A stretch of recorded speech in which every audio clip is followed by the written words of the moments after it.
আসসালামু আলাইকুম, চলে আসলাম একটা বাইকের সেল আপডেটে। MT-15 ভার্সন 2 ব্ল্যাক কালারের বাইক সেল হয়ে গেল। যে ভাইয়া বাইকটা কিনলো তার কাছ থেকে একটু রিভিউটা শুনে। আসসালামু আলাইকুম ভাইয়া, ওয়ালাইকুম আসসালাম। কেমন আছেন? আলহামদুলিল্লাহ ভালো। কোথায় থেকে আসলেন বড় ভাই? আমরা আসছি পাবনা থেকে। বিএসবি মার্ট শোরুমের সন্ধানটা কিভাবে পেলেন? ফেসবুক থেকেই পাওয়া আর কি।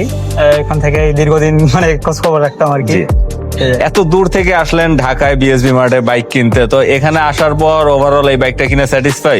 হ্যাঁ আলহামদুলিল্লাহ, মানে আমাদের যে আশা ছিল সে আশানুরূপই পাই। যাক, বাইক পছন্দ হয়েছে তো? হ্যাঁ, বাইক আমাদের সার্ভিস ভালো লাগছে? হ্যাঁ ভালো লাগছে। পাবনাবাসী অথবা আপনার ফ্রেন্ড সার্কেল আর রিলেটিভ কেউ যদি বাইক পারচেস করে রেকমেন্ড করবেন তো? হ্যাঁ ইনশাল্লাহ অবশ্যই। বাইক কিন্তু কেনার পাশাপাশি বিক্রি এবং পরিবর্তনের অপশনটাও আছে। চাইলে যে কোনো প্রয়োজনে যে কোনো সময় নির্দ্বিধায় আমাদের সাথে যোগাযোগ করবেন। ঠিক আছে অবশ্যই। এন্ড আশা করি সাবধানে বাইক চালাবেন। আসসালামু আলাইকুম। ওয়ালাইকুম আসসালাম।